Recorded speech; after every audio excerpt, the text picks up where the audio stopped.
இப்போ நம்ம இந்த வீடியோல Flipkart அக்கவுண்ட் எப்படி நம்ம ஓபன் பண்றது சொல்லிட்டு பார்க்கலாம். அதுக்கு நீங்க Flipkart இன்ஸ்டால் பண்ணிட்டு ஓபன் பண்ணிக்கோங்க. இப்போ ஓபன் பண்ண உடனே ஃபர்ஸ்ட் உங்களுடைய லாங்குவேஜ் தான் கேக்குறாங்க. இப்போ வந்து பாத்தீங்கன்னா நீங்க வந்து Flipkart யூஸ் பண்றதுக்கு எந்த லாங்குவேஜ் வசதியா இருக்குமோ அந்த லாங்குவேஜை நீங்க வந்து கிளிக் பண்ணிக்கோங்க. நான் வந்து இங்கிலீஷ் செலக்ட் பண்ணி கிளிக் வந்து பண்ணிக்கிறேன். நீங்க வந்து ப்ராடக்ட் தேடுறதுக்கு எந்த லாங்குவேஜ் கரெக்ட்டா இருக்குமோ அந்த லாங்குவேஜ் வந்து நீங்க கிளிக் பண்ணிக்கோங்க.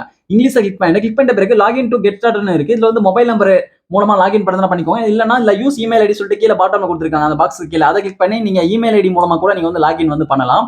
ஓகே, நீங்க வந்து இமெயில் ஐடி மூலமா லாகின் பண்றதா நீங்க வந்து பண்ணிக்கோங்க. நான் வந்து யூஸ் போன் நம்பர் கிளிக் பண்ணி என்னோட போன் நம்பர் மூலமா தான் வந்து பாத்தீங்கன்னா என்னோட Flipkart அக்கவுண்ட் லாகின் வந்து பண்ண போறேன். ஓகே, இப்போ வந்து பாத்தீங்கன்னா யூஸ் போன் நம்பர் அப்படின்றத கிளிக் பண்ணிக்கிறேன். இப்போ கிளிக் பண்ணிட்ட பிறகு இப்போ இந்த இடத்துல என்னோட போன் நம்பர் வந்து நான் டைப் பண்ணிக்கிறேன். நீங்க வந்து உங்களுடைய போன் நம்பர் வந்து டைப் பண்ணிக்கோங்க. இப்போ நீங்க உங்களுடைய போன் நம்பர் என்டர் பண்ணி முடிச்சிட்ட பிறகு இதுல கண்டினியூ இருக்கு. கீழ பாட்டம்ல அந்த கண்டினியூ வந்து நான் கிளிக் பண்ணிக்கிறேன். கண்டினியூ கிளிக் பண்ணிட்ட பிறகு வந்து பாத்தீங்கன்னா நெக்ஸ்ட் ஸ்டெப்ல ஓடிபி வந்து சென்ட் பண்ணுவாங்க.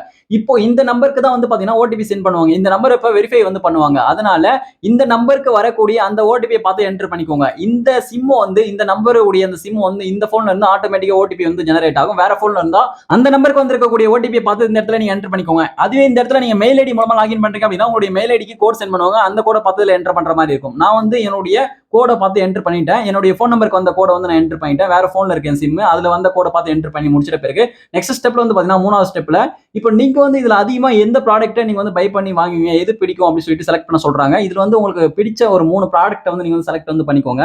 ஓகே, இப்போ இது வந்து பாத்தீங்கன்னா எந்தெந்த கேட்டகரிலாம் உங்களுக்கு பிடிச்சிருக்கோ அந்த கேட்டகரியை வந்து பாத்தீங்கன்னா ஒரு 3 கேட்டகரியை வந்து செலக்ட் பண்ணிக்கோங்க. நான் வந்து எக்ஸாம்பிளுக்காக ஒரு சில 3 கேட்டகரி வந்து செலக்ட் பண்ணிக்கிறேன். கேட்டகரிஸ் வந்து பாத்தீங்கன்னா கம்மியா தான் கொடுத்திருக்காங்க. இப்போ நீங்க வந்து உங்களுக்கான 3 கேட்டகரி வந்து நீங்க செலக்ட் பண்ணிக்கோங்க. இப்போ நான் வந்து எக்ஸாம்பிளுக்காக நான் வந்து செலக்ட் வந்து பண்ணிக்கிறேன். இப்போ வந்து செலக்ட் பண்ணி முடிச்சிட்ட பிறகு கீழ பாட்டம்ல கண்டினியூ இருக்கு. கண்டினியூ வந்து கிளிக் பண்ணிக்கலாம். இப்போ கண்டினியூவை கிளிக் பண்ணும்போது வந்து பாத்தீங்கன்னா சக்சஸ்ஃபுல்லா நம்மளுடைய அந்த Flipkart அக்கவுண்ட் வந்து லாகின் ஆகி உள்ள போயிடும். இப்போ Flipkart லாகின் ஆகி உள்ள போயிடுச்சு பாருங்க. இப்போ அந்த ப்ராடக்ட்ஸ் எல்லாமே வந்து பாத்தீங்கன்னா இதுக்கப்புறம் ஷோ ஆக ஆரம்பிக்கும். எல்லா கேட்டகரிஸும் வரும். இப்போ நீங்க எதனா ப்ராடக்ட் வந்து நீங்க பை பண்ணி வாங்கணும் அப்படின்னா நீங்க வந்து Flipkartல நீங்க வந்து ஈஸியா பை பண்ணி வாங்கிக்கலாம். ஓகே, இப்போ கீழ பாட்டம் வந்து பாத்தீங்கன்னா அதுல அக்கவுண்ட் சொல்லிட்டு ஒரு ஆப்ஷன் இருக்கு. இப்போ அந்த அக்கவுண்ட் அப்படின்ற இந்த ஆப்ஷனை நீங்க கிளிக் பண்ணி நீங்க வந்து இந்த Flipkartல எதனா நீங்க சேஞ்ச் பண்ணணும் அப்படின்ற பட்சத்துல இந்த அக்கவுண்ட்ஸ்குள்ள வந்துட்டு நீங்க எதனா எடிட் பண்ணணும் எல்லா ப்ராசஸும் வந்து பாத்தீங்கன்னா எல்லா ஆப்ஷனும் கொடுத்திருக்காங்க. நீங்க பார்த்து உங்களுக்கு எது தேவையோ நீங்க வந்து பண்ணிக்கோங்க.